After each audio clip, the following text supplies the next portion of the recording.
નમસ્કાર વહાલા વિદ્યાર્થી મિત્રો, સ્વાગત છે આપ સર્વ વિદ્યાર્થી મિત્રોનું તમારી પોતાની યુટ્યુબ ચેનલમાં। આજે આપણે ધોરણ 12ના અર્થશાસ્ત્ર વિષયના પાઠ નંબર 10 ઉદ્યોગ ક્ષેત્રના સ્વાધ્યાયનું સંપૂર્ણ સોલ્યુશન મેળવીશું। આપણી આ ચેનલમાં ધોરણ 12 અર્થશાસ્ત્ર વિષયના બધા જ પાઠના સ્વાધ્યાયના સોલ્યુશન મૂકી દીધેલ છે, તેની લિંક ડિસ્ક્રિપ્શન બોક્સમાં આપી દીધી છે। તો વિદ્યાર્થી મિત્રો, સૌપ્રથમ જોઈએ પ્રશ્ન નંબર 1। નીચેના પ્રશ્નોના જવાબ માટે સાચો વિકલ્પ શોધો। તેમાં પહેલો સવાલ છે, ભારતની રાષ્ટ્રીય આવકમાં ઉદ્યોગોનો ફાળો વર્ષ 2013-14 મુજબ કેટલો હતો? તો જવાબમાં લખશું વિકલ્પ બ 27%। ત્યારબાદ તેમાં બીજો સવાલ છે, વર્ષ 2011-12માં ઔદ્યોગિક ક્ષેત્રે રોજગારીનું પ્રમાણ કેટલું હતું? તો જવાબમાં આવશે વિકલ્પ બ 24.3%। ત્યારબાદ તેમાં ત્રીજો સવાલ છે, મોટા પાયાના ઉદ્યોગોમાં કેટલું મૂડીરોકાણ જરૂરી છે? તો જવાબમાં આવશે વિકલ્પ ક 10 કરોડથી વધુ। ત્યારબાદ તેમાં ચોથો સવાલ છે, જાહેર ક્ષેત્ર એટલે શું? તો જવાબમાં લખશું વિકલ્પ બ સરકાર દ્વારા સંચાલિત ક્ષેત્ર। ત્યારબાદ તેમાં પાંચમો સવાલ છે, વિશિષ્ટ આર્થિક વિસ્તારનો અમલ ભારતમાં ક્યારે થયો? તો જવાબમાં આવશે વિકલ્પ ક 2000। ત્યારબાદ જોઈએ પ્રશ્ન નંબર 2। નીચેના પ્રશ્નોના એક વાક્યમાં જવાબ આપો। તેમાં પહેલો સવાલ છે, નાના પાયાના ઉદ્યોગો કયા પ્રકારની ઉત્પાદન પદ્ધતિનો ઉપયોગ કરે છે? તો જવાબમાં લખશું નાના પાયાના ઉદ્યોગો શ્રમ પ્રધાન ઉત્પાદન પદ્ધતિનો ઉપયોગ કરે છે। ત્યારબાદ તેમાં બીજો સવાલ છે, મધ્યમ કદના ઉદ્યોગો એટલે શું? તો જવાબમાં લખશું જે ઉદ્યોગોમાં ₹5 કરોડથી વધુ અને ₹10 કરોડથી ઓછી મૂડી રોકવામાં આવી હોય તેવા ઉદ્યોગોને મધ્યમ કદના ઉદ્યોગો કહે છે। ત્યારબાદ તેમાં ત્રીજો સવાલ છે, જાહેર નિગમનો અર્થ આપો। તો જવાબમાં લખશું જે એકમોની માલિકી કેન્દ્ર કે રાજ્ય સરકારની હોય પરંતુ તેનું સંચાલન સ્વતંત્રપણે નિગમ દ્વારા કરવામાં આવે છે તે જાહેર નિગમો કહેવાય છે। ત્યારબાદ તેમાં ચોથો સવાલ છે, ભારતમાં કેટલા વિશિષ્ટ આર્થિક વિસ્તારો છે? તો જવાબમાં લખશું ભારતમાં 8 વિશિષ્ટ આર્થિક વિસ્તારો છે। ત્યારબાદ તેમાં પાંચમો સવાલ છે, વિશ્વમાં ઓસ્ટ્રેલિયા કયા પ્રકારના દેશ તરીકે ઓળખાય છે? તો જવાબમાં લખશું વિશ્વમાં ઓસ્ટ્રેલિયા ખેતી ક્ષેત્ર આધારિત વિકસિત દેશ તરીકે ઓળખાય છે। ત્યારબાદ જોઈએ પ્રશ્ન નંબર 3। નીચેના પ્રશ્નોના ટૂંકમાં જવાબ આપો। તેમાં પહેલો સવાલ છે, નાના પાયાનો ઉદ્યોગ એટલે શું? તો જવાબમાં લખશું જે ઉદ્યોગોમાં ₹5 લાખથી વધુ અને ₹5 કરોડથી ઓછી મૂડીરોકાણ હોય, જેમાં શ્રમ પ્રધાન ઉત્પાદન પદ્ધતિનો ઉપયોગ થતો હોય, જે મોટા ઉદ્યોગોને સહાયક હોય તેવા ઉદ્યોગોને નાના પાયાના ઉદ્યોગો કહે છે, જેમ કે ઓજારો, વાહનોનું સમારકામ, વપરાશી વસ્તુઓ વગેરે। ત્યારબાદ તેમાં બીજો સવાલ છે, સંયુક્ત મૂડી કંપનીના ઉદાહરણ આપો। તો જવાબમાં લખશું સંયુક્ત મૂડી કંપનીના ઉદાહરણો નીચે મુજબ છે। તેમાં પહેલું છે હિન્દુસ્તાન મશીન ટૂલ્સ, બીજું oil and natural gas corporation અને ત્રીજું ઇન્ડિયન ઓઇલ કોર્પોરેશન। ત્યારબાદ તેમાં ત્રીજો સવાલ છે, ઔદ્યોગિકરણથી કેવી રીતે સામાજિક માળખામાં ફેરફાર કરી શકાય? તો જવાબમાં લખશું ઔદ્યોગિકરણથી નવી ઔદ્યોગિક ક્રાંતિનું સર્જન થાય છે। ઔદ્યોગિક સંસ્કૃતિમાં લોકોમાં શિસ્ત, કઠોર પરિશ્રમ, હરીફાઈ, ટીમવર્ક, સ્વનિર્ભરતા, સહકાર, સમજૂતી, નવી સંશોધન વૃત્તિ, સંસ્થાકીય ક્ષમતા જેવા ગુણો વિકસે છે, જ્યારે અંધશ્રદ્ધા, પ્રારંભવાદ, સંકુચિતતા, જડતા વગેરે જેવા લક્ષણો ઘટે છે। આવા સામાજિક પરિવર્તનોને કારણે ઉત્પાદન પદ્ધતિમાં ફેરફાર લાવી ઉત્પાદન વધારી શકાય, જે અર્થતંત્રના વિકાસ માટે પ્રેરક બની રહે છે।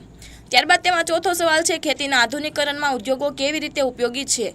તો જવાબમાં લખશું જમીનની તેમજ શ્રમની ઉત્પાદકતા વધારવા માટે ખેતીનું આધુનિકરણ જરૂરી છે। ઉદ્યોગ ક્ષેત્ર ટ્રેક્ટર, થ્રેશર, સબમર્સિબલ પંપ, જંતુનાશક દવા છાંટવાના યંત્રો જેવા આધુનિક સાધનો પૂરા પાડી ખેતી ક્ષેત્રે ઉત્પાદન વધારવા સહાયક બને છે।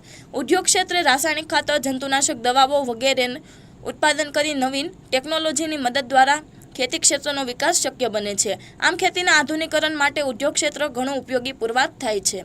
ત્યારબાદ તેમાં પાંચમો સવાલ છે, વિશિષ્ટ આર્થિક વિસ્તાર એટલે શું? તો જવાબમાં લખશું વિશિષ્ટ આર્થિક વિસ્તાર એ એક એવો કરમુક્ત ભૌગોલિક વિસ્તાર છે જે આર્થિક કાયદાઓ દેશના કાયદાઓથી ભિન્ન છે। ભારતમાં વિદેશી મૂડીને આકર્ષવા અને આંતરરાષ્ટ્રીય હરીફાઈ મુજબ નિકાસો અંકુશ મુક્ત કરવા 1 એપ્રિલ 2000થી વિશિષ્ટ આર્થિક વિસ્તાર શરૂ કરવામાં આવ્યો।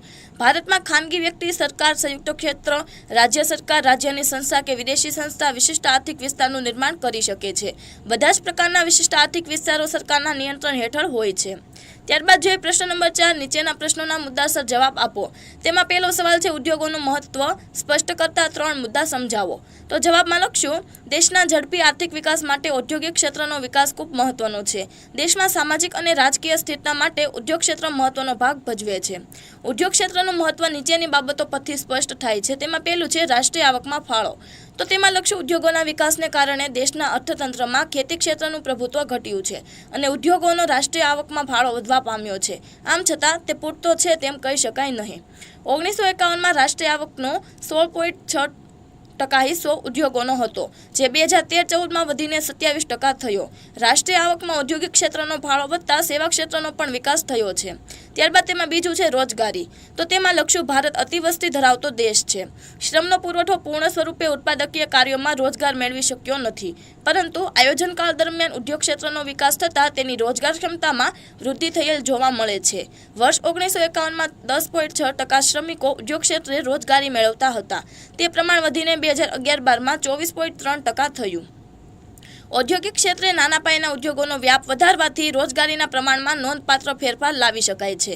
ત્યારબાદ તેમાં ત્રીજું છે નિકાસ આવક. તો તેમાં લખશું ઉદ્યોગ ક્ષેત્ર પોતાનું ઉત્પાદન પ્રમાણ વધારીને અર્થતંત્રમાં બચતપાત્ર અધિશેષની નિકાસ કરીને વિદેશી હુડિયામણની કમાણી કરે છે, જેનો ઉપયોગ અર્થતંત્રની અન્ય અછત ધરાવતી વસ્તુઓની આયાત કરવામાં થઈ શકે છે. વર્ષ 2013-14માં દેશની કુલ નિકાસ આવકની 2/3 ભાગ જેટલી નિકાસ આવક માત્ર ઉદ્યોગ ક્ષેત્રમાંથી મળી હતી. આમ દેશના અર્થતંત્રમાં ઉદ્યોગ ક્ષેત્ર પોતાના ઉત્પાદન કાર્ય દ્વારા લોકોની અર્થતંત્રની જરૂરિયાત સંતોષે છે. ત્યારબાદ તેમાં ચોથું છે અર્થતંત્રનો સમતોલ વિકાસ. તો તેમાં લખશું દેશનો આર્થિક વિકાસ થતાં લોકોની આવક વધે છે અને તેમની પ્રાથમિક જરૂરિયાતો સંતોષાતા આવકનો એક ભાગ બચત સ્વરૂપે રહે છે. લોકોની મોજશોખ અને આનંદ પ્રમોદની વસ્તુઓની માંગ વધે છે, જે મુખ્યત્વે ઉદ્યોગ ક્ષેત્ર પૂરી પાડે છે. ઉત્પાદન ક્ષેત્રે સરકાર જાહેર સાહસો શરૂ કરી પછાત વિસ્તારોમાં રોજગારી અને આવક ઊભી કરે છે. પરિણામે દેશના અર્થતંત્રનો ઝડપી અને સમતોલ વિકાસ થાય છે. ત્યારબાદ તેમાં પાંચમું છે ખેતીનું આધુનિકરણ. તો તેમાં લખશું જમીન તેમજ શ્રમની ઉત્પાદકતા વધારવા ખેતીનું આધુનિકરણ કરવા માટે ઉદ્યોગ ક્ષેત્ર ખેતી ક્ષેત્રને સહાયક બને છે. ઉદ્યોગો ખેતી ક્ષેત્રને ટ્રેક્ટર, થ્રેશર, સબમર્સિબલ પંપ, જંતુનાશક દવા છાંટવાના યંત્રો જેવા આધુનિક સાધનો પૂરા પાડી ઉત્પાદન વધારવામાં મદદ કરે છે. ઉદ્યોગ ક્ષેત્ર રાસાયણિક ખાતરો, જંતુનાશક દવાઓ વગેરેનું ઉત્પાદન કરી ખેતી ક્ષેત્રે જમીનની ઉત્પાદકતા વધારવા મદદ પૂરી પાડે છે. આમ ઉદ્યોગો દ્વારા અપનાવેલ નવીન ટેકનોલોજીની મદદ દ્વારા ખેતીનું આધુનિકરણ થવાથી ખેતી ક્ષેત્રનો વિકાસ શક્ય બનાવાય છે. ત્યારબાદ તેમાં બીજો સવાલ છે મૂડીરોકાણને આધારે ઔદ્યોગિક માળખું સમજાવો. તો જવાબમાં લખશું મૂડીરોકાણને આધારે ઔદ્યોગિક માળખાની સમજૂતી નીચે મુજબ છે. તેમાં જોઈએ મૂડીરોકાણને આધારે ઉદ્યોગો, તેના 5 પ્રકાર છે: ગૃહ ઉદ્યોગો, ટચુકડા ઉદ્યોગો, નાના પાયાના ઉદ્યોગો, મધ્યમ પાયાના ઉદ્યોગો અને મોટા પાયાના ઉદ્યોગો. તો તેમાં સૌપ્રથમ પહેલું જોઈએ ગૃહ ઉદ્યોગો. તેમાં લખશું વીજળી અને યંત્રોના ઉપયોગ વિના સાદા ઓજારો અને નહિવત મૂડીરોકાણથી કુટુંબના સભ્ય દ્વારા ચાલતા ઉદ્યોગોને ગૃહ ઉદ્યોગો કહે છે, જેમ કે ખાખરા, પાપડ, અગરબત્તી, ખાદી વગેરેના ઉદ્યોગો. ત્યારબાદ તેમાં બીજું છે ટચુકડા ઉદ્યોગો. તેમાં લખશું કુલ ₹25 લાખની મૂડીરોકાણની મર્યાદામાં અને સંપૂર્ણ શ્રમ પ્રધાન ઉત્પાદન પદ્ધતિ દ્વારા ચાલતા ઉદ્યોગોને ટચુકડા ઉદ્યોગો કહે છે, જેમ કે ધાતુ, ચામડું, માટી વગેરેનો ઉપયોગ કરી કલાત્મક વસ્તુઓ બનાવવાના ઉદ્યોગો. ત્યારબાદ તેમાં ત્રીજું છે નાના પાયાના ઉદ્યોગો. તો તેમાં લખશું જે ઉદ્યોગોમાં ₹25 લાખથી વધુ અને ₹5 કરોડથી ઓછું મૂડીરોકાણ કરવામાં આવ્યું હોય, માત્ર શ્રમ પ્રધાન ઉત્પાદન પદ્ધતિનો ઉપયોગ કરતા હોય અને મોટા ઉદ્યોગોના સહાયક ઉદ્યોગો હોય, તેને નાના પાયાના ઉદ્યોગો કહે છે, જેમ કે ઓજારો, વાહનોનું સમારકામ અને વપરાશી વસ્તુઓનું ઉત્પાદન કરતા ઉદ્યોગો. ત્યારબાદ તેમાં ચોથું છે મધ્યમ પાયાના ઉદ્યોગો. તો તેમાં લખશું જે ઉદ્યોગોમાં ₹5 કરોડથી વધુ અને 10 કરોડથી ઓછું મૂડીરોકાણ કરવામાં આવ્યું હોય તથા શ્રમ પ્રધાન કે મૂડી પ્રધાન ઉત્પાદન પદ્ધતિનો ઉપયોગ કરતા હોય, તેને મધ્યમ પાયાના ઉદ્યોગો કહે છે, જેમ કે યંત્રો, રસાયણો, ઇલેક્ટ્રોનિક સાધનો વગેરેના ઉદ્યોગો. ત્યારબાદ તેમાં પાંચમું છે મોટા પાયાના ઉદ્યોગો. તો તેમાં લખશું જે ઉદ્યોગોમાં ₹10 કરોડથી વધુ મૂડીનું રોકાણ કરવામાં આવ્યું હોય અને મૂડી પ્રધાન ઉત્પાદન પદ્ધતિનો વધુ ઉપયોગ કરતા હોય, તેને મોટા પાયાના ઉદ્યોગો કહે છે, જેમ કે રેલવેના સાધનો, મોટા વાહનો, લોખંડ વગેરેના ઉદ્યોગો. ત્યારબાદ તેમાં ત્રીજો સવાલ છે માલિકીના આધારે ઔદ્યોગિક માળખું સમજાવો. તો જવાબમાં લખશું માલિકીના આધારે એટલે કે ધોરણે ઔદ્યોગિક માળખાની સમજૂતી નીચે મુજબ છે. તો તેમાં જોઈએ માલિકીના ધોરણે ઉદ્યોગો. તેના 4 પ્રકાર છે: જાહેર ક્ષેત્રના ઉદ્યોગો, ખાનગી ક્ષેત્રના ઉદ્યોગો, સંયુક્ત ક્ષેત્રના ઉદ્યોગો અને સહકારી ક્ષેત્રના ઉદ્યોગો. જ્યારે જાહેર ક્ષેત્રના ઉદ્યોગોના 3 પ્રકાર છે: ખાતાકીય ઉદ્યોગો, જાહેર નિગમો અને સંયુક્ત મૂડી કંપનીઓ. તો તેમાં પહેલું જોઈએ જાહેર ક્ષેત્રના ઉદ્યોગો. તેમાં લખશું જે ઉદ્યોગોમાં માલિકી અને સંચાલન સરકાર હસ્તક હોય છે, તેને જાહેર ક્ષેત્રના ઉદ્યોગો કહે છે, જેમ કે રેલવે, ટપાલ, ટેલિફોન વગેરે. જાહેર ક્ષેત્રના ઉદ્યોગોને 3 વિભાગમાં વહેંચવામાં આવે છે. તેમાં પહેલું છે ખાતાકીય ઉદ્યોગો. તેમાં લખશું જે ઉદ્યોગો સરકાર પોતાની સીધી દેખરેખ હેઠળ એક ખાતા તરીકે ચલાવે છે, તેને ખાતાકીય ઉદ્યોગો કહે છે, જેમ કે રેલવે, ટપાલ વગેરે. ખાતાકીય ઉદ્યોગોની આવક અને ખર્ચની જોગવાઈ અંદાજપત્રમાં સામેલ કરવામાં આવે છે. ત્યારબાદ તેમાં બીજું છે જાહેર નિગમો. તો તેમાં લખશું જે ઔદ્યોગિક એકમોની માલિકી કેન્દ્ર કે રાજ્ય સરકારની હોય છે પરંતુ તેનું સંચાલન સ્વતંત્રપણે નિગમ કે કોર્પોરેશન દ્વારા કરવામાં આવે છે તેને જાહેર નિગમો કહે છે. જેમ કે જીવન વીમા નિગમ, સ્ટેટ ટ્રાન્સપોર્ટ નિગમ, ખાતર ઉત્પાદન વેચાણકર્તા નિગમો જાહેર નિગમો છે. સામાન્ય રીતે નિગમના સંચાલન અને નિર્ણય પ્રક્રિયામાં સરકારનો પ્રભાવ જોવા મળે છે. ત્યારબાદ તેમાં ત્રીજું છે સંયુક્ત મૂડી કંપનીઓ. તો તેમાં લખશું જે ઔદ્યોગિક એકમોનું સંચાલન કંપની ધારા મુજબ થાય છે અને જેની માલિકી સરકાર અને જે તે એકમના શેર ધારક લોકો કે સંસ્થાઓની સંયુક્ત હોય તેવા એકમોને સંયુક્ત મૂડી કંપનીઓ કહે છે. ત્યારબાદ તેમાં બીજું છે ખાનગી ક્ષેત્રના ઉદ્યોગો. તો તેમાં લખશું જે ઔદ્યોગિક એકમોની માલિકી અને સંચાલન ખાનગી વ્યક્તિ કે પેઢીનું હોય તેને ખાનગી ક્ષેત્રના ઉદ્યોગ કહે છે, જેમ કે કાર, ટીવી, પગરખાં વગેરેના ઉદ્યોગ. ત્યારબાદ તેમાં ત્રીજું છે સંયુક્ત ક્ષેત્રના ઉદ્યોગો. તો તેમાં લખશું જે ઔદ્યોગિક એકમો જાહેર ક્ષેત્રના હોય અને સરકાર ઉદ્યોગોના માલિકી હક 51% કે તેથી વધુ શેર સ્વરૂપે લોકો અને પેઢીઓને આપે છે તેને સંયુક્ત ક્ષેત્રના ઉદ્યોગો કહે છે, જેમ કે જીએસપીસી. આવા ઉદ્યોગો સરકારના અધિકાર ક્ષેત્રમાં જ રહે છે. ત્યારબાદ તેમાં ચોથું છે સહકારી ક્ષેત્રના ઉદ્યોગો. તો તેમાં લખશું જે ઔદ્યોગિક એકમો નાના માલિકો, શ્રમિકો અને ગ્રાહકોનું શોષણ અટકાવી પરસ્પર બધાના લાભ માટે સહકારી ધોરણે શરૂ કરવામાં આવે છે તેને સહકારી ક્ષેત્રના ઉદ્યોગો કહે છે, જેમ કે ડેરી ઉદ્યોગ, સહકારી બેન્કો, આઈએફએફસીઓ વગેરે સહકારી ક્ષેત્રના એકમો છે. ત્યારબાદ તેમાં ચોથો સવાલ છે નાના પાયાના ઉદ્યોગોનું મહત્વ સ્પષ્ટ કરતી 3 બાબતો ચર્ચો. તો જવાબમાં લખશું નાના પાયાના ઉદ્યોગો એ મોટા પાયાના ઉદ્યોગોના પૂરક તરીકે દેશના સામાજિક અને આર્થિક વિકાસમાં સહભાગી બને છે. નાના પાયાના ઉદ્યોગો છેલ્લા 5 દાયકાઓ દરમિયાન ખૂબ મહત્વના અને વિકાસશીલ રહ્યા છે. નાના પાયાના ઉદ્યોગોનું મહત્વ નીચેની બાબતોના સંદર્ભમાં સમજાવી શકાય છે. તેમાં પહેલું છે રોજગારી સર્જન. તો તેમાં લખશું નાના પાયાના ઉદ્યોગો શ્રમ પ્રધાન ઉત્પાદન પદ્ધતિનો ઉપયોગ કરતા હોવાથી તેમાં મોટા પાયે રોજગારીનું સર્જન થઈ શકે છે. વર્ષ 1994-95માં નાના પાયાના ઉદ્યોગોએ 191.40 લાખ રોજગારીનું સર્જન કર્યું હતું, જે વર્ષ 2001-2માં વધીને 249.33 લાખ અને વર્ષ 2011-12માં 1012.59 લાખ લોકોને રોજગારી આપનાર ક્ષેત્રો બન્યું હતું. ભારત જેવા અતિવસ્તી ધરાવતા હોવા છતાં દેશમાં પણ નાના પાયાના ઉદ્યોગોએ ઉત્તરોત્તર રોજગારીની બાબતમાં હરણફાળ ભરી છે. ત્યારબાદ તેમાં બીજું છે ઉત્પાદન વૃદ્ધિ. તો તેમાં લખશું નાના પાયાના ઉદ્યોગો દ્વારા દેશમાં જરૂરિયાત ધરાવતી વસ્તુઓનું ઉત્પાદન કરી ઝડપી ઉત્પાદન વૃદ્ધિ કરી શકાય છે. વર્ષ 1994-95માં નાના પાયાના ઉદ્યોગોએ રૂપિયા 4,22,154 કરોડનું ઉત્પાદન કર્યું હતું, જે વર્ષ 2001-2માં વધીને રૂપિયા 2,82,270 કરોડ થયું અને વર્ષ 2011-12માં વૃદ્ધિ પામી રૂપિયા 18,34,332 કરોડ થયું. આમ ઓછી મૂડીના ઉપયોગ દ્વારા નાના પાયાના ઉદ્યોગોએ ઉત્પાદનમાં ખૂબ જ ઝડપી વૃદ્ધિ કરી છે. ત્યારબાદ તેમાં ત્રીજું છે ઉત્પાદન એકમોમાં વૃદ્ધિ. તો તેમાં લખશું નાના પાયાના ઉદ્યોગોમાં ઓછા મૂડીરોકાણની જરૂરિયાત હોય છે અને આવા ઉદ્યોગો દેશને અનેક રીતે લાભ કરતા હોય સરકાર અને લોકો નાના પાયાના ઉદ્યોગો શરૂ કરવામાં રસ લે છે. નાના પાયાના ઉદ્યોગો દ્વારા થતી ઉત્પાદન વૃદ્ધિ પણ આવા એકમોની સંખ્યા વધારવા માટે જવાબદાર છે.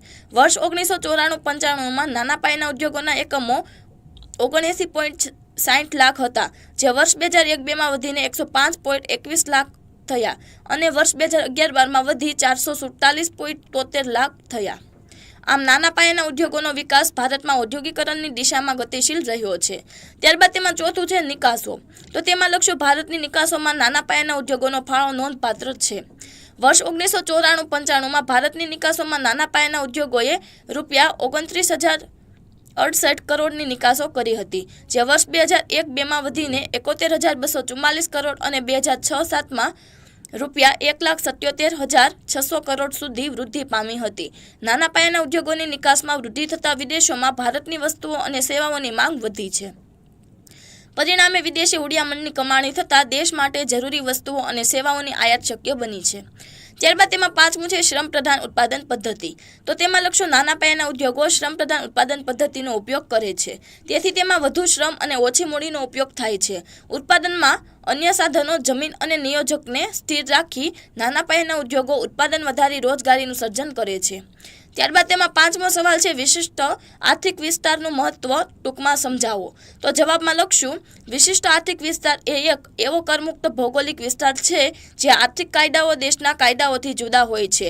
વિશિષ્ટ આર્થિક વિસ્તારો શરૂ કરવાનો હેતુ વિદેશી મૂડીને આકર્ષવાનો અને આંતરરાષ્ટ્રીય હરીફાઈ મુજબ દેશની નિકાસો અંકુશમુક્ત થાય તેવું વાતાવરણ સર્જવાનો છે.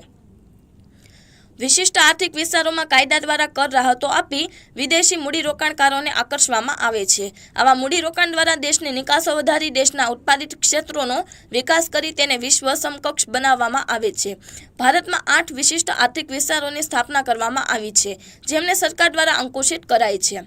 ભારતમાં નવા 18 વિશિષ્ટ આર્થિક વિસ્તારોની રચના માટે દરખાસ્ત રજૂ કરવામાં આવી છે. ભારતમાં વિશિષ્ટ આર્થિક વિસ્તારનું નિર્માણ કોઈ પણ ખાનગી વ્યક્તિ, સરકાર, સંયુક્ત ક્ષેત્ર, રાજ્ય સરકાર કે રાજ્યની સંસ્થા તેમજ વિદેશી સંસ્થા દ્વારા થઈ શકે છે. ત્યારબાદ જોઈએ પ્રશ્ન નંબર 5. નીચેના પ્રશ્નોના વિસ્તારપૂર્વક જવાબ આપો. તેમાં પહેલો સવાલ છે ઉદ્યોગો ક્ષેત્રનું મહત્વ ચર્ચો. તો જવાબમાં લખશું દેશના ઝડપી આર્થિક વિકાસ માટે ઔદ્યોગિક ક્ષેત્રનો વિકાસ ખૂબ મહત્વનો છે. દેશમાં સામાજિક અને રાજકીય સ્થિરતા માટે ઉદ્યોગ ક્ષેત્ર મહત્વનો ભાગ ભજવે છે. ઉદ્યોગ ક્ષેત્રનું મહત્વ નીચેની બાબતો પરથી સ્પષ્ટ થાય છે. તેમાં પહેલું છે રાષ્ટ્રીય આવકમાં ફાળો. તો તેમાં લખશું ઉદ્યોગોના વિકાસને કારણે દેશના અર્થતંત્રમાં ખેતી ક્ષેત્રનું પ્રભુત્વ ઘટ્યું છે અને ઉદ્યોગોનો રાષ્ટ્રીય આવકમાં ફાળો વધવા પામ્યો છે. આમ છતાં તે પૂરતો છે તેમ કહી શકાય નહીં. 1951માં રાષ્ટ્રીય આવકનો 16.6% હિસ્સો ઉદ્યોગોનો હતો, જે 2013-14માં વધીને 27% થયો. રાષ્ટ્રીય આવકમાં ઔદ્યોગિક ક્ષેત્રનો ફાળો વધતા સેવા ક્ષેત્રનો પણ વિકાસ થયો છે. ત્યારબાદ તેમાં બીજું છે રોજગારી. તો તેમાં લખશું ભારત અતિવસ્તી ધરાવતો દેશ છે. શ્રમનો પુરવઠો પૂર્ણ સ્વરૂપે ઉત્પાદકીય કાર્યોમાં રોજગાર મેળવી શક્યો નથી, પરંતુ આયોજનકાળ દરમિયાન ઉદ્યોગ ક્ષેત્રનો વિકાસ થતાં તેની રોજગાર ક્ષમતામાં વૃદ્ધિ થયેલ જોવા મળે છે. વર્ષ 1951માં 10.6% શ્રમિકો ઉદ્યોગ ક્ષેત્રે રોજગારી મેળવતા હતા. તે પ્રમાણ વધીને 2011-12માં 24.3% થયું. ઔદ્યોગિક ક્ષેત્રે નાના પાયાના ઉદ્યોગોનો વ્યાપ વધારવાથી રોજગારીના પ્રમાણમાં નોંધપાત્ર ફેરફાર લાવી શકાય છે. ત્યારબાદ તેમાં ત્રીજું છે નિકાસ આવક. તો તેમાં લખશું ઉદ્યોગ ક્ષેત્ર પોતાનું ઉત્પાદન પ્રમાણ વધારીને અર્થતંત્રમાં બચતપાત્ર અધિશેષની નિકાસ કરીને વિદેશી હુંડિયામણની કમાણી કરે છે, જેનો ઉપયોગ અર્થતંત્રની અન્ય અછત ધરાવતી વસ્તુઓની આયાત કરવામાં થઈ શકે છે. વર્ષ 2013-14માં દેશની કુલ નિકાસની આવકની 2/3 ભાગ જેટલી નિકાસ આવક માત્ર ઉદ્યોગ ક્ષેત્રમાંથી મળી હતી. આમ દેશના અર્થતંત્રમાં ઉદ્યોગ ક્ષેત્ર પોતાના ઉત્પાદન કાર્ય દ્વારા લોકોની અર્થતંત્રની જરૂરિયાત સંતોષે છે. ત્યારબાદ તેમાં ચોથું છે અર્થતંત્રનો સમતોલ વિકાસ. તો તેમાં લખશું દેશનો આર્થિક વિકાસ થતાં લોકોની આવક વધે છે અને તેમની પ્રાથમિક જરૂરિયાતો સંતોષાતા આવકનો એક ભાગ બચત સ્વરૂપે રહે છે. લોકોની મોજશોખ અને આનંદ પ્રમોદની વસ્તુઓની માંગ વધે છે, જે મુખ્યત્વે ઉદ્યોગ ક્ષેત્ર પૂરી પાડે છે. ઉત્પાદન ક્ષેત્રે સરકાર જાહેર સાહસો શરૂ કરી પછાત વિસ્તારોમાં રોજગારી અને આવક ઊભી કરે છે. પરિણામે દેશના અર્થતંત્રનો ઝડપી અને સમતોલ વિકાસ થાય છે. ત્યારબાદ તેમાં પાંચમું છે ખેતીનું આધુનિકરણ. તો તેમાં લખશું જમીન તેમજ શ્રમની ઉત્પાદકતા વધારવા ખેતીનું આધુનિકરણ કરવા માટે ઉદ્યોગ ક્ષેત્ર ખેતી ક્ષેત્રને સહાયક બને છે. ઉદ્યોગો ખેતી ક્ષેત્રને ટ્રેક્ટર, થ્રેશર, સબમર્સિબલ પંપ, જંતુનાશક દવા છાંટવાના યંત્રો જેવા આધુનિક સાધનો પૂરા પાડી ઉત્પાદન વધારવામાં મદદ કરે છે. ઉદ્યોગ ક્ષેત્ર રાસાયણિક ખાતરો, જંતુનાશક દવાઓ વગેરેનું ઉત્પાદન કરી ખેતી ક્ષેત્રે જમીનની ઉત્પાદકતા વધારવા મદદ પૂરી પાડે છે.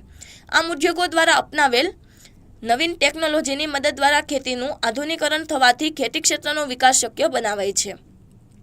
ત્યારબાદ તેમાં છઠ્ઠું છે અર્થતંત્રનું મજબૂત માળખું. તો તેમાં લખશું ઔદ્યોગિક ક્ષેત્ર દ્વારા લોખંડ, સિમેન્ટ જેવી વસ્તુઓનું ઉત્પાદન કરવામાં આવે છે, જેનો ઉપયોગ દેશની સિંચાઈ યોજનાઓ, રસ્તાઓ, પુલો વગેરે માટે થાય છે. આથી અર્થતંત્રનું માળખું મજબૂત બને છે. ઔદ્યોગિક ક્ષેત્ર બસ, કાર, ટ્રક, રેલવે, વિમાન, દ્વિચક્રીય વાહનો જેવા વાહન વ્યવહારમાં સાધનો દેશને પૂરા પાડે છે, જે થકી અર્થતંત્રનું પાયાનું માળખું મજબૂત બને છે. ઔદ્યોગિક ક્ષેત્ર બંદૂક, ટેન્ક, બુલેટ જેવા સંરક્ષણના સાધનોનું ઉત્પાદન કરી વિદેશ પરનું સંરક્ષણ માટેનું અવલંબન ઘટાડે છે. આમ ઉદ્યોગ ક્ષેત્રો વિવિધ વસ્તુઓનું ઉત્પાદન કરી અર્થતંત્રનું મજબૂત માળખું તૈયાર કરે છે. સાતમું છે સામાજિક માળખામાં ફેરફાર. તો તેમાં લખશું ઔદ્યોગિકરણને પરિણામે દેશમાં ઔદ્યોગિક સંસ્કૃતિ ઊભી થાય છે, જેથી દેશના લોકોમાં શિસ્ત, કઠોર પરિશ્રમ, હરીફાઈ, ટીમવર્ક, સ્વનિર્ભરતા, સહકાર, નવી સંશોધન વૃત્તિ, સંસ્થાકીય ક્ષમતા જેવા ગુણોનો વિકાસ થાય છે. જ્યારે અંધશ્રદ્ધા, પ્રારંભવાદ, સંકુચિતતા, જડતા વગેરે જેવી બાબતોમાં ઘટાડો થાય છે. આમ આવા સામાજિક ફેરફારો ઔદ્યોગિક ક્ષેત્રે ઉત્પાદન કાર્યમાં હકારાત્મક બને છે, જે અર્થતંત્રના વિકાસ માટે પ્રેરક બની રહે છે. ટૂંકમાં, કૃષિ ક્ષેત્રના વિકાસ માટે રોજગારીની તકોનું સર્જન કરવા, આંતરિક સાધનોનો મહત્તમ ઉપયોગ કરવા, લોકોની આવક વધારી તેમના જીવન ધોરણમાં સુધારો કરવા માટે ઔદ્યોગિકરણ મહત્વનો ભાગ ભજવે છે. પરિણામે દેશનો આર્થિક વિકાસ થાય છે તેમજ દેશમાં સામાજિક અને રાજકીય સ્થિરતા પ્રાપ્ત થાય છે. ત્યારબાદ તેમાં બીજો સવાલ છે, ઔદ્યોગિક માળખું સમજાવો. તો જવાબ જોઈએ. ઔદ્યોગિક માળખું તેના 3 પ્રકાર છે. પેલું મૂડીરોકાણને આધારે ઉદ્યોગ, બીજું માલિકીના આધારે ઉદ્યોગ અને ત્રીજું ઉત્પાદિત વસ્તુના સ્વરૂપને આધારે ઉદ્યોગ. તેમાં જોઈએ મૂડીરોકાણને આધારે ઉદ્યોગના 5 પ્રકાર છે: ગૃહ ઉદ્યોગ, ટચુકડા ઉદ્યોગ, નાના પાયાના ઉદ્યોગ, મધ્યમ પાયાના ઉદ્યોગ અને મોટા પાયાના ઉદ્યોગ. બીજું છે માલિકીના આધારે ઉદ્યોગ. તેના 4 પ્રકાર છે: જાહેર ક્ષેત્રના ઉદ્યોગો, ખાનગી ક્ષેત્રના ઉદ્યોગો, સંયુક્ત ક્ષેત્રના ઉદ્યોગો અને સહકારી ક્ષેત્રના ઉદ્યોગો. તેમાં જાહેર ક્ષેત્રના ઉદ્યોગોના 3 પ્રકાર છે: ખાતાકીય ઉદ્યોગો, જાહેર નિગમો અને સંયુક્ત મૂડી કંપનીઓ. ત્યારબાદ તેમાં ત્રીજું છે ઉત્પાદિત વસ્તુના આધારે 2 પ્રકાર છે: વપરાશી વસ્તુના ઉદ્યોગો અને અર્ધ તૈયાર વસ્તુના ઉદ્યોગો. તેમાં જોઈએ મૂડીરોકાણના આધારે ઉદ્યોગો. તેમાં પેલું છે ગૃહ ઉદ્યોગો. તેમાં લક્ષ્યું વીજળી અને યંત્રોના ઉપયોગ વિના સાદા ઓજારો અને નહિવત મૂડીરોકાણથી કુટુંબના સભ્ય દ્વારા ચાલતા ઉદ્યોગોને ગૃહ ઉદ્યોગો કહે છે, જેમ કે ખાખરા, પાપડ, અગરબત્તી, ખાદી વગેરેના ઉદ્યોગો. ત્યારબાદ તેમાં બીજું છે ટચુકડા ઉદ્યોગો. તો તેમાં લક્ષ્યું કુલ ₹25 લાખની મૂડીરોકાણની મર્યાદામાં અને સંપૂર્ણ શ્રમ પ્રધાન ઉત્પાદન પદ્ધતિ દ્વારા ચાલતા ઉદ્યોગોને ટચુકડા ઉદ્યોગો કહે છે, જેમ કે ધાતુ, ચામડું, માટી વગેરેના ઉપયોગ કરી કલાત્મક વસ્તુઓ બનાવવાના ઉદ્યોગો. ત્યારબાદ તેમાં ત્રીજું છે નાના પાયાના ઉદ્યોગો. તો તેમાં લક્ષ્યું જે ઉદ્યોગોમાં ₹25 લાખથી વધુ અને ₹5 કરોડથી ઓછું મૂડીરોકાણ કરવામાં આવ્યું હોય, માત્ર શ્રમ પ્રધાન ઉત્પાદન પદ્ધતિનો ઉપયોગ કરતા હોય અને મોટા ઉદ્યોગોના સહાયક ઉદ્યોગો હોય, તેને નાના પાયાના ઉદ્યોગો કહે છે, જેમ કે ઓજારો, વાહનોનું સમારકામ અને વપરાશી વસ્તુઓનું ઉત્પાદન કરતા ઉદ્યોગો. ત્યારબાદ તેમાં ચોથું છે મધ્યમ પાયાના ઉદ્યોગો. તો તેમાં લખશું જે ઉદ્યોગોમાં ₹5 કરોડથી વધુ અને ₹10 કરોડથી ઓછું મૂડીરોકાણ કરવામાં આવ્યું હોય તથા શ્રમ પ્રધાન કે મૂડી પ્રધાન ઉત્પાદન પદ્ધતિનો ઉપયોગ કરતા હોય, તેને મધ્યમ પાયાના ઉદ્યોગો કહે છે, જેમ કે યંત્રો, રસાયણો, ઇલેક્ટ્રોનિક સાધનો વગેરેના ઉદ્યોગો. ત્યારબાદ તેમાં પાંચમું છે મોટા પાયાના ઉદ્યોગો. તો તેમાં લખશું જે ઉદ્યોગોમાં ₹10 કરોડથી વધુ મૂડીનું રોકાણ કરવામાં આવ્યું હોય અને મૂડી પ્રધાન ઉત્પાદન પદ્ધતિનો વધુ ઉપયોગ કરતા હોય, તેને મોટા પાયાના ઉદ્યોગો કહે છે, જેમ કે રેલવેના સાધનો, મોટા વાહનો, લોખંડ વગેરેના ઉદ્યોગો. ત્યારબાદ તેમાં જોઈએ માલિકીના આધારે ઉદ્યોગો. તેમાં પેલું છે જાહેર ક્ષેત્રના ઉદ્યોગો. તેમાં લખશું જે ઉદ્યોગોમાં માલિકી અને સંચાલન સરકાર હસ્તક હોય છે, તેને જાહેર ક્ષેત્રના ઉદ્યોગો કહે છે, જેમ કે રેલવે, ટપાલ, ટેલિફોન વગેરે. જાહેર ક્ષેત્રના ઉદ્યોગોને 3 વિભાગમાં વહેંચવામાં આવે છે. તેમાં પેલું છે ખાતાકીય ઉદ્યોગો. તો તેમાં લખશું જે ઉદ્યોગો સરકાર પોતાની સીધી દેખરેખ હેઠળ એક ખાતા તરીકે ચલાવે છે, તેને ખાતાકીય ઉદ્યોગો કહે છે, જેમ કે રેલવે, ટપાલ વગેરે. ખાતાકીય ઉદ્યોગોની આવક અને ખર્ચની જોગવાઈ અંદાજપત્રમાં સામેલ કરવામાં આવે છે.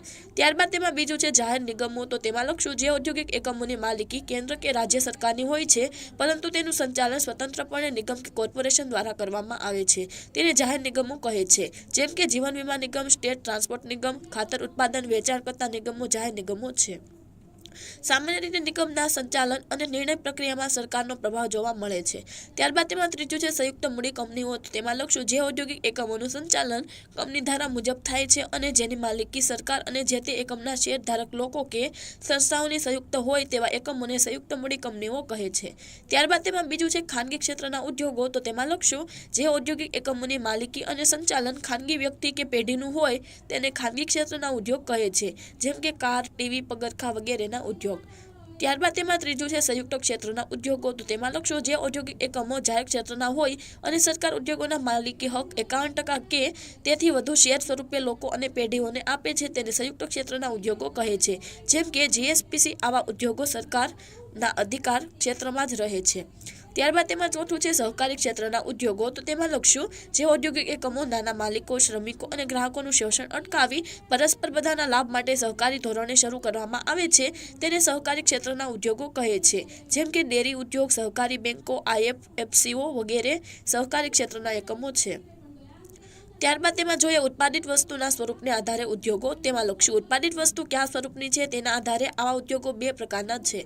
તેમાં પેલું છે વપરાશી વસ્તુના ઉદ્યોગો. તેમાં લખશું લોકોની પ્રત્યક્ષ જરૂરિયાતો સંતોષે તેવી વપરાશી વસ્તુઓનું ઉત્પાદન કરતા ઉદ્યોગોને વપરાશી વસ્તુના ઉદ્યોગો કહે છે, જેમ કે બ્રેડ, બટર, તેલ, સાબુ, શેમ્પૂ, પાવડર વગેરે બનાવતા ઉદ્યોગો. ત્યારબાદ તેમાં બીજું છે અર્ધ તૈયાર વસ્તુના ઉદ્યોગો. તો તેમાં લખશું જે ઉદ્યોગોના ઉત્પાદનનો ઉપયોગ અન્ય ઉદ્યોગોના નિક્ષેપો તરીકે થતો હોય, એટલે કે વસ્તુના ઉત્પાદનનો છેલ્લો તબક્કો બાકી હોય તેવા પ્રકારની વસ્તુઓનું ઉત્પાદન કરતા ઉદ્યોગોને અર્ધ તૈયાર વસ્તુઓના ઉદ્યોગો કે મૂડી સર્જન ઉદ્યોગો કહે છે. જેમ કે સૂતરનો ઉદ્યોગ કાપડ ઉદ્યોગને નિક્ષેપ પાડે છે. યંત્રોના પૂજા, લોખંડના પતરા વગેરે અર્ધ તૈયાર વસ્તુના એકમો છે. અર્ધ તૈયાર વસ્તુ જે અન્ય ઉત્પાદન માટેનો નિક્ષેપ છે તેને મૂડી વસ્તુઓ કહે છે. ત્યારબાદ તેમાં ત્રીજો સવાલ છે નાના પાયાના ઉદ્યોગોના મહત્વની ચર્ચા કરો. તો જવાબમાં લખશું નાના પાયાના ઉદ્યોગો એ મોટા પાયાના ઉદ્યોગોના પૂરક તરીકે દેશના સામાજિક અને આર્થિક વિકાસમાં સહભાગી બને છે. નાના પાયાના ઉદ્યોગો છેલ્લા 5 દાયકાઓ દરમિયાન ખૂબ મહત્વના અને વિકાસશીલ રહ્યા છે. નાના પાયાના ઉદ્યોગોનું મહત્વ નીચેની બાબતોના સંદર્ભમાં સમજાવી શકાય છે. તેમાં પહેલું છે રોજગારી સર્જન. તો તેમાં લખશું નાના પાયાના ઉદ્યોગો શ્રમ પ્રધાન ઉત્પાદન પદ્ધતિનો ઉપયોગ કરતા હોવાથી તેમાં મોટા પાયે રોજગારીનું સર્જન થઈ શકે છે. વર્ષ 1994-95માં નાના પાયાના ઉદ્યોગોએ 191.40 લાખ રોજગારીનું સર્જન કર્યું હતું, જે વર્ષ 2001-2માં વધીને 249.33 લાખ અને વર્ષ 2011-12માં 1012.59 લાખ લોકોને રોજગારી આપનાર ક્ષેત્ર બન્યું હતું. ભારત જેવા અતિવસ્તી ધરાવતા હોવા છતાં દેશમાં પણ નાના પાયાના ઉદ્યોગોએ ઉત્તરોત્તર રોજગારીની બાબતમાં હરણફાળ ભરી છે. ત્યારબાદ તેમાં બીજું છે ઉત્પાદન વૃદ્ધિ. તો તેમાં લખશું નાના પાયાના ઉદ્યોગો દ્વારા દેશમાં જરૂરિયાત ધરાવતી વસ્તુઓનું ઉત્પાદન કરી ઝડપી ઉત્પાદન વૃદ્ધિ કરી શકાય છે. વર્ષ 1994-95માં નાના પાયાના ઉદ્યોગોએ ₹4,22,154 કરોડનું ઉત્પાદન કર્યું હતું, જે વર્ષ 2001-2માં વધીને ₹2,82,270 કરોડ થયું અને વર્ષ 2011-12માં વૃદ્ધિ પામી ₹18,34,332 કરોડ થયું. આમ ઓછી મૂડીના ઉપયોગ દ્વારા નાના પાયાના ઉદ્યોગોએ ઉત્પાદનમાં ખૂબ જ ઝડપી વૃદ્ધિ કરી છે. ત્યારબાદ તેમાં ત્રીજું છે ઉત્પાદન એકમોમાં વૃદ્ધિ. તો તેમાં લખશું નાના પાયાના ઉદ્યોગોમાં ઓછા મૂડીરોકાણની જરૂરિયાત હોય છે અને આવા ઉદ્યોગો દેશને અનેક રીતે લાભ કરતા હોય. સરકાર અને લોકોના નાના પાયાના ઉદ્યોગો શરૂ કરવામાં રસ લે છે. નાના પાયાના ઉદ્યોગો દ્વારા થતી ઉત્પાદન વૃદ્ધિ પણ આવા એકમોની સંખ્યા વધારવા માટે જવાબદાર છે. વર્ષ 1994-95માં નાના પાયાના ઉદ્યોગોમાં એકમો 79.60 લાખ હતા, જે વર્ષ 2001-2માં વધીને 105.21 લાખ થયા અને વર્ષ 2011-12માં વધીને 447.73 લાખ થયા. આમ નાના પાયાના ઉદ્યોગોનો વિકાસ ભારતમાં ઔદ્યોગિકરણની દિશામાં ગતિશીલ રહ્યો છે. ત્યારબાદ તેમાં ચોથું છે નિકાસો. તો જવાબમાં લખશું ભારતની નિકાસોમાં નાના પાયાના ઉદ્યોગોનો ફાળો નોંધપાત્ર છે. વર્ષ 1994-95માં ભારતની નિકાસોમાં નાના પાયાના ઉદ્યોગોએ ₹29,068 કરોડની નિકાસો કરી હતી, જે વર્ષ 2001-2માં વધીને ₹71,244 કરોડ અને 2006-07માં ₹1,77,600 કરોડ સુધી વૃદ્ધિ પામી હતી. નાના પાયાના ઉદ્યોગોની નિકાસમાં વૃદ્ધિ થતાં વિદેશોમાં ભારતની વસ્તુઓ અને સેવાઓની માંગ વધી છે. પરિણામે વિદેશી હુંડિયામણની કમાણી થતાં દેશ માટે જરૂરી વસ્તુઓ અને સેવાઓની આયાત શક્ય બની છે. ત્યારબાદ તેમાં પાંચમું છે શ્રમ પ્રધાન ઉત્પાદન પદ્ધતિ. તો જવાબમાં લખશું નાના પાયાના ઉદ્યોગો શ્રમ પ્રધાન ઉત્પાદન પદ્ધતિનો ઉપયોગ કરે છે, તેથી તેમાં વધુ શ્રમ અને ઓછી મૂડીનો ઉપયોગ થાય છે. ઉત્પાદનના અન્ય સાધનો, જમીન અને નિયોજકને સ્થિર રાખી નાના પાયાના ઉદ્યોગો ઉત્પાદન વધારી રોજગારીનું સર્જન કરે છે. ત્યારબાદ તેમાં છઠ્ઠું છે વિદેશી હુંડિયામણની બચત. તો તેમાં લખશું નાના પાયાના ઉદ્યોગો ઉત્પાદન વૃદ્ધિ કરી નિકાસો વધારે છે અને દેશને વિદેશી હુંડિયામણની આવક મેળવી આપે છે. ઉપરાંત આવા ઉદ્યોગો દેશમાં જરૂરિયાતવાળી મોટાભાગની વસ્તુઓનું પૂરતા પ્રમાણમાં ઉત્પાદન કરતા હોવાથી આયાતો ઘટતા વિદેશી હુંડિયામણનો ખર્ચ ઘટે છે. આમ નાના પાયાના ઉદ્યોગોના વિકાસ દ્વારા વિદેશી હુંડિયામણની આવક વધે છે અને વિદેશી હુંડિયામણનો ખર્ચ ઘટે છે, જે ભારતના વિદેશ વેપારમાં સમતોલ લાવવા ખૂબ ઉપયોગી સાબિત થયા છે. ત્યારબાદ તેમાં સાતમું છે સમયનો ટૂંકો ગાળો. તો તેમાં લખશું નાના પાયાના ઉદ્યોગો ઓછી મૂડીથી ખૂબ જ ટૂંકા ગાળામાં શરૂ કરી શકાય છે અને ઉત્પાદન કાર્ય તરત જ થઈ શકતું હોવાથી દેશમાં અછતવાળી વસ્તુઓનું ઉત્પાદન કાર્ય ટૂંકા ગાળામાં જ શરૂ કરી શકાય છે, જે દેશના લોકોની માંગ સંતોષે છે. ત્યારબાદ તેમાં આઠમું છે સમતોલ પ્રાદેશિક વિકાસ. તો તેમાં લખશું નાના પાયાના ઉદ્યોગો ઓછી મૂડી, ઓછા સાધનો અને ઓછા સંસાધનો દ્વારા દેશના કોઈ પણ ભાગમાં શરૂ કરી શકાય છે, જેથી વિકસિત પ્રદેશો સુધી લાભ અટકી ન રહેતા ઓછા વિકસિત પ્રદેશો સુધી પહોંચે છે અને બધા પ્રદેશોનો સમતોલ વિકાસ શક્ય બને છે. નાના પાયાના ઉદ્યોગો દ્વારા ધનિક અને ગરીબ, વિકરાંત અને અલ્પ વિકસિત પ્રદેશ જેવી અસમાનતા ઘટાડવી શક્ય બને છે. ત્યારબાદ તેમાં નવમું છે વિકેન્દ્રીકરણ. તો તેમાં લખશું નાના પાયાના ઉદ્યોગોમાં ખૂબ જ ઓછા પ્રમાણમાં મૂડીની જરૂરિયાત હોય તે અર્થતંત્રના નાના ઉત્પાદકો દ્વારા શરૂ થઈ શકે છે અને તેના લાભ મેળવી શકે છે. નાના પાયાના ઉદ્યોગો દેશના જુદા જુદા વિસ્તારોમાં વણ વપરાયેલ કે વેર વિખેર પડી રહેલા સુષુપ્ત સાધનોનો ઉપયોગ કરી દેશનું કુલ ઉત્પાદન વધારે છે. આમ ઉત્પાદનના લાભો દેશના વિવિધ પ્રદેશોમાં સપ્રમાણ વહેંચી નાના પાયાના ઉદ્યોગો વિકેન્દ્રીકરણ કરે છે. ત્યારબાદ તેમાં 10મું છે ઊંચો વિકાસ દર. તો તેમાં લક્ષ્યો નાના પાયાના ઉદ્યોગો ખૂબ ઓછી મૂડી દ્વારા સ્થપાયેલ હોવાથી વધુ ઉત્પાદકો ઉત્પાદન કાર્ય શરૂ કરી શકે છે, જેથી દેશનું કુલ ઉત્પાદન અને કુલ આવક વધે છે. નાના પાયાના ઉદ્યોગો ટૂંકા ગાળાના શરૂ કરી શકાતા હોવાથી બજારની જરૂરિયાત મુજબ ઉત્પાદનમાં ઝડપી ફેરફાર શક્ય બને છે, જેથી નાના પાયાના ઉદ્યોગો સતત ઊંચો વિકાસ દર આપે છે. ટૂંકમાં નાના પાયાના ઉદ્યોગો રોજગારી સર્જન કરવા, ઓછી મૂડી દ્વારા ઉત્પાદન કરવા, ગ્રામ વિસ્તારોમાં ઉદ્યોગોનો વિકાસ કરવા, પછાત વિસ્તારોનો વિકાસ કરી પ્રાદેશિક અસમાનતા ઘટાડવા તથા રાષ્ટ્રીય આવક અને સંપત્તિની સમાન વહેંચણી કરવા મહત્વના રહ્યા છે. ત્યારબાદ તેમાં ચોથો સવાલ છે ઔદ્યોગિક વિકાસ માટે સરકારે લીધેલા પગલાં ચર્ચો. તો જવાબમાં લખશો દેશના ઔદ્યોગિક વિકાસ માટે સરકારે લીધેલા પગલાં નીચે મુજબ છે. તેમાં પહેલું છે રાજ્યની માલિકીના સાહસો. તો તેમાં લખશો દેશના ઔદ્યોગિક વિકાસ માટે સરકાર દ્વારા પાયાના અને ચાવીરૂપ ઉદ્યોગોની રચના કરવામાં આવે છે. આવા એકમો અન્ય ઉદ્યોગોને ઉપયોગી સાધન સામગ્રી પૂરી પાડે છે. આવા એકમો સરકાર પોતાને હસ્તક રાખી સમગ્ર ઉદ્યોગ ક્ષેત્રનો સમતોલ વિકાસ થાય તેવા પ્રયત્નો કરે છે. બીજું છે ખાનગી ક્ષેત્રના ઉદ્યોગોને ઉત્તેજન. તો તેમાં લખશો નવા શરૂ થતા ખાનગી ક્ષેત્રના ઉદ્યોગોને રાહત દરે જમીન, વીજળી, પાણી ઉપરાંત કર રાહતો, સસ્તું અને પૂરતું ધિરાણ સરકાર દ્વારા પૂરું પાડવામાં આવે છે, જેથી તેઓ વિશ્વ બજારની હરીફાઈ માટે સક્ષમ બની શકે. વળી સરકાર દ્વારા અનામત રખાયેલા ક્ષેત્રોમાં ખાનગી ક્ષેત્રને પ્રવેશ આપી તેમને વિકાસની પૂરતી તકો સરકાર પૂરી પાડે છે. ત્યારબાદ તેમાં ત્રીજું છે આયાત જકાત. તો તેમાં લખશો આંતરરાષ્ટ્રીય કક્ષાની હરીફાઈમાં સ્થાનિક ઉદ્યોગોને રક્ષણ પૂરું પાડવા સરકાર દ્વારા એવી કર નીતિ ઘડવામાં આવે છે કે જેથી વિદેશી વસ્તુઓ મોંઘી બને છે અને દેશની વસ્તુઓ સસ્તી થાય છે, જેથી સ્વદેશી વસ્તુઓ વિદેશી વસ્તુઓ સામે હરીફાઈમાં ટકી રહે છે. આમ સ્થાનિક ઉદ્યોગોને રક્ષણ મળતા ઔદ્યોગિક વિકાસ શક્ય બને છે. ત્યારબાદ તેમાં ચોથું છે ટેકનિકલ કૌશલ્ય અને તાલીમ. તેમાં લક્ષ્ય ઉદારીકરણ અને વૈશ્વિકીકરણના સમયમાં સ્થાનિક ઉદ્યોગો હરીફાઈ માટે સક્ષમ બને તે માટે સરકાર દ્વારા ઉદ્યોગોના માલિકોને ટેકનિકલ તેમજ વ્યાવસાયિક તાલીમ આપવામાં આવે છે. વિશ્વમાં પ્રવર્તી નવી ટેકનોલોજી, નવી વસ્તુઓ, નવી વેચાણ વ્યવસ્થા, નવું સંચાલન વગેરેની જાણકારી સ્થાનિક ઉદ્યોગોના માલિકોને મળી રહે તેવી તાલીમ સરકાર દ્વારા પૂરી પાડવામાં આવે છે, જેથી સ્થાનિક ઉદ્યોગો આંતરરાષ્ટ્રીય કક્ષાની હરીફાઈમાં ટકી રહેવા સક્ષમ બને છે. ત્યારબાદ તેમાં પાંચમું છે આર્થિક સહાય. તો તેમાં લખશું સ્થાનિક ઉદ્યોગો તેમનું ઉત્પાદન ખર્ચ ઘટાડી શકે તે માટે સરકાર તેમજ આર્થિક સહાય પૂરી પાડી શકે છે.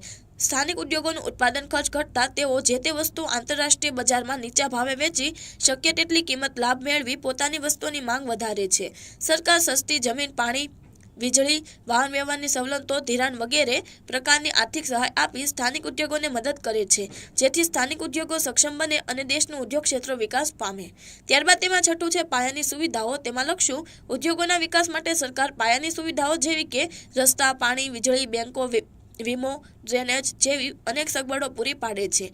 પાયાની આ સુવિધાઓ મળવાને કારણે ઉદ્યોગો તેમના નાણાં, સમય અને શ્રમ બચાવી ન્યૂનતમ ખર્ચમાં ધોરણે હાંસલ કરે છે, જેથી તેઓ હરીફાઈમાં ટકી રહેવાને કારણે તેમને તેમના ઉદ્યોગો ચલાવવા માટે પ્રોત્સાહન મળી રહે છે. સાતમું છે વિવિધ નીતિઓ અને સંસ્થાની રચના. તેમાં લક્ષ્ય ઉદ્યોગોના વિકાસ માટે સરકાર ઉદ્યોગોને અનુકૂળ હોય તેવી આયાત નીતિ, નિકાસ નીતિ, નાણાકીય નીતિ, રાજકોષીય નીતિ, કરવેરા નીતિ નક્કી કરે છે.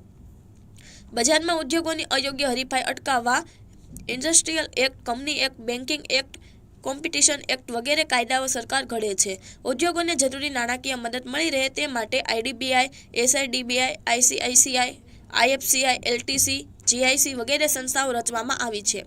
તેમજ વિદેશી મૂડીરોકાણને આકર્ષવાનો પ્રયત્નો સરકાર તરફથી કરવામાં આવે છે. ટૂંકમાં ઉદ્યોગોને આર્થિક સહાય તેમજ જરૂરી રક્ષણ પૂરું પાડી તેમનો વિકાસ કરવા સરકારે વિવિધ પગલાં લઈ તેમના વિકાસ માટેનું યોગ્ય વાતાવરણ પૂરું પાડ્યું છે. તો વિદ્યાર્થી મિત્રો, તમે આ સોલ્યુશન જોયું, સાંભળ્યું અને સમજ્યા તે બદલ આપનો ખૂબ ખૂબ આભાર. તેમજ આ વિડીયોની લિંક તમે તમારા મિત્રો અને દોસ્તોને જરૂરથી શેર કરજો.